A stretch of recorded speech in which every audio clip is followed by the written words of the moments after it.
I grew up in the 80s on HBO, and in 1992 is when I found my voice, and I realized I was a writer who performed his own material, and I had things to say. There was a long piece in there called "The Planet is Fine, the People are Fucked," and it was a very good analysis of why it's not important to save the planet. It's more important to save yourself, and the planet may come, the planet's going to be here. We'll go away. We'll go away because we'll fix that up. We'll arrange that. We'll self-immolate. We'll be gone. Dinosaurs had their chance. There was an age of reptiles. Now it's the age of primates. And who knows? Maybe it'll be the insects next. It's not up to us. It's not divinely ordained. We're here on chance, and we're going to go away. And the planet will heal. The planet will heal because that's what it does. It heals itself. It's a self-healing organism. It changes and grows. It'll incorporate all of our dead cities into itself, and it will become something else, but it will still be going around the sun for at least a few more billion years or whatever. So this whole thing, we have to save the planet by not putting diapers in the landfill. That's too short-sighted. It doesn't do anything. You have to change yourself, and we'll never do that because the dollars now, everybody wants $1 and a toy. Everybody's got a cell phone that'll make pancakes and rub their balls, so nobody wants to rock the boat. Nobody wants to change. Don't change anything. And we're in a nice downward glide. I call it circling the drain. That's what I'm going to call my next book, Circling the Drain. And the circles get smaller and smaller and faster if you watch a drain, if you watch a sink empty. And we'll be gone. And that's fine. I welcome it. I wish I could live 1,000 years to watch it happen from a distance so I could see it all. Does it depress you? No, it lifts me up.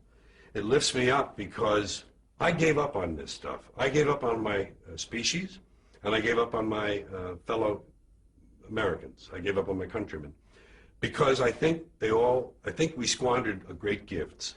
I think humans were given great gifts. Walking upright, binocular vision, opposable thumb, large brain, making tools. Make tools, large brain, make better tools. Talk, have to like language. You take this, put in here. We learned language, the brain got bigger, language. We grew. We had great gifts, and we gave it up all up for both money and God. God and mammon, both. We gave it up to the high priests. It's your job. It's God's will. That's what they say. People say it's God's will. That means God can do anything he wants, so why pray? They say you pray for something. Okay, he didn't answer my prayers. Well, it's God's will. Well, if it's God's will, why did I even pray in the first place? He's going to do what he wants anyway. We gave it all up to superstition, primitive shit.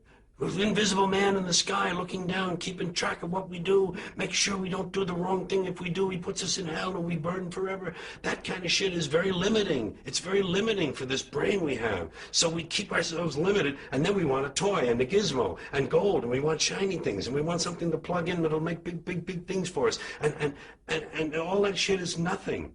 It's nothing. We gave it all up. And Americans, who also had great gifts, when you take the theory of democratic rule, self-government, okay, they started off wrong. They owned slaves. They didn't let women vote. They didn't let people who didn't own land vote. Fine. They got off on the wrong foot. But the ideas were good. But we fucking blew that. We polluted it. We polluted it with this stuff, things, material goods, games, gizmos, toys, gadgets, having possessions. He's got a bigger truck. Did you see his truck? It's bigger than mine. I'm getting a new truck. Here's a big truck. Oh, I'm getting that one. That's what, you got a video in it? You DVD too? He don't have a DVD. I got a DVD, Oh, please. Whatever happened? And all of that is what happened, And that's why I'm divorced from it now. I see it from a distance. I give myself a divorce. I said, George, emotionally you have no stake in this. You don't care one way or another. So watch it. Have fun. You know what? I say it this way. When you're born in this world, you're given a ticket to the freak show. And when you're born in America, you're given a front row seat. And some of us get to sit there with notebooks. And I'm a notebook. And oh my God, did you see that? Did you see what he just did? And I watch the freak show, and I kept my notes, and I make up stuff about it, and I talk about the freaks. And the freaks are all humans, and they're like me, and they're all the same. We're all the same. I'm not better. I'm not different. I'm just apart now. I'm separate. I'm over here because I put myself out of the mix. I don't have a stake in the outcome. I'm not a cheerleader for a given outcome now. Oh, they say if you scratch a cynic, you'll find a disappointed idealist. And I would admit that somewhere underneath all of this, there's a little flicker of a flame of idealism that would love to see it all whoosh, change. But it can't happen that way. And incremental change, it just seems like the pile of shit is too deep. It seems like there's too much to do. To do it all, to do everything you would need to clean this act up of a human, too much. And there are forces that don't want that. You have big companies, big pharmaceuticals, big oil, big petrochemical, big insurance, big real estate, big agribusiness. All these people feeding each other. They don't give a shit about borders anymore. It's all international. It's multinational. There are no borders. This is obsolete. Someday, if we all lasted long enough, someday there'd be no borders. There'd be one language and one currency. That would happen. But we still, you know what Robert Anton Wilson said? Every border in Europe is an arbitrary line where two groups of bandits grew tired of fighting and decided to rest for a while. That's all we are about. We're going over there. What do they got? Well, they got bigger stones on the other. Don't you see the guys who live down? How about the people on the cliff? They got trees. Let's go. Let's get to beat the shit out of them. They got women there. We always want what we don't have. And I'm happy with what comes my way and getting to write these things I write.